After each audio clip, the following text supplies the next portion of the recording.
அண்மையில் கிடைத்த முக்கிய செய்தியாக பார்த்து வருகிறோம். கல்வியில் சிறந்த தமிழ்நாடு என்று விளம்பர விழா எடுக்க தமிழக அரசு வெட்கி தலைகுனிய வேண்டும் என நயினார் நாகேந்திரன் தெரிவித்துள்ளார்.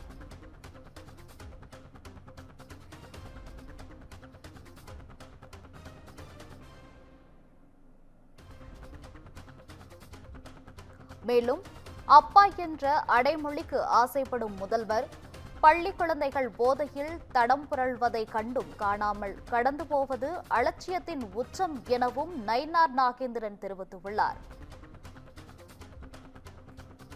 இதுகுறித்த கூடுதல் விவரங்களுடன் இணைகிறார் எமது சிறப்பு செய்தியாளர் காயத்ரி அவர்கள்.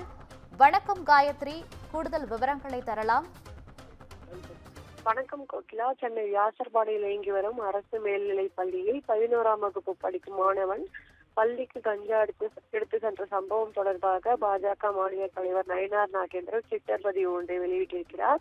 அதில் பள்ளி மாணவர்கள் கைகளில் கஞ்சாவும் பைகளில் பட்டத்தையும் முழங்கும் நிலையில் கல்வியில் சிறந்த தமிழ்நாடு என்று விளம்பர விழாவை திமுக அரசு எடுத்துக் கொள்வது தலை குனிய வேண்டிய விஷயம் என்று அவர் தெரிவித்திருக்கிறார்.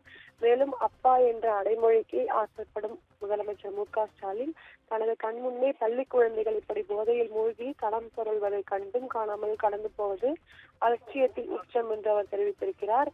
அரசு பள்ளி எனது கோட்டை என்று முழங்கிய பள்ளி கல்வித்துறை அமைச்சர் அன்பில் மகேஷ் அவர்கள் அரசு பள்ளிகளில் இத்தனை அக்கிரமங்கள் நடக்கையில் எங்கே போனார் என்ன ஆனார் என தெரியவில்லை என்று நயினார் நாகேந்திரன் கேள்வி ஒன்றை எழுப்பியிருக்கிறார். மேலும் பள்ளி மாணவனுக்கு கூட கஞ்சா விற்கப்படுகிறது என்றால் திமுகவின் ஏவல்துறை எந்த அளவிற்கு ஆழ்ந்த உறக்கத்தில் இருக்க வேண்டும் என்ற ஒரு கேள்வியை எழுப்பியுள்ள நயினார் நாகேந்திரன் தங்களின் அவல ஆட்சிக்கு எதிராக சமூக வலைதளங்களில் பதிவிடுபவர்கள் மீதும் தங்கள் வாழ்வாதாரத்திற்காக போராடுபவர்கள் மீதும் பொய் வழக்கு போடுவதில் மட்டுமே திமுக அரசு அதீத கவனம் செலுத்தி கொண்டிருக்கும் நேரத்தில் நமது சமூக கட்டமைப்பை அரித்துக் கொண்டிருக்கும் போதைப் பொருட்களை எப்படி ஒழிக்க முடியும் என்று நயினார் நாகேந்திரன் கேள்வி ஒன்றை எழுப்பியிருக்கிறார். மேலும் இப்படிப்பட்ட ஒரு சுயநல ஆட்சியை அகற்றினால் மட்டுமே தமிழகம் நிம்மதி பெருமூச்சு விடும் என்று நயினார் நாகேந்திரன் தனது ட்விட்டர் பதிவில் தெரிவித்திருக்கிறார். ஓகேலா, விவரங்களுக்கு நன்றி காயத்ரி.